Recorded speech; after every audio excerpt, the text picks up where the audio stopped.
মাল খাইছা আৰু না?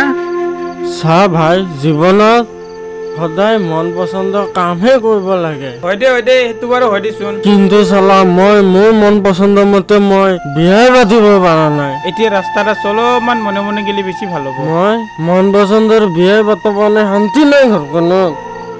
চা ভাই, আমাৰ ঘৰত মোৰ কথা কোনে নুশুনে। এতিয়া ঘৰ পাইছো, অলপমান মনে মনে থাক।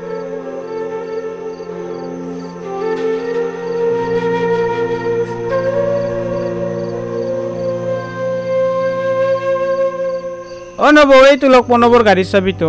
প্ৰণৱে তাতে মাল খাই কিনে ৰাস্তাৰ চাইডত গাড়ীৰ লগত উল্টি আছিল। ই আজি বেছিকে খালে নেকি? মই কিন্তু খোৱা নাই দেই। আহিছো দিয়ক নব।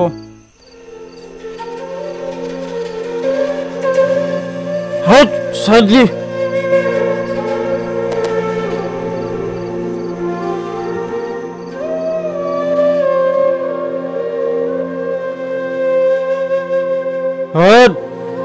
ধৰিব নালাগে, মই অকলে যাব পাৰিম।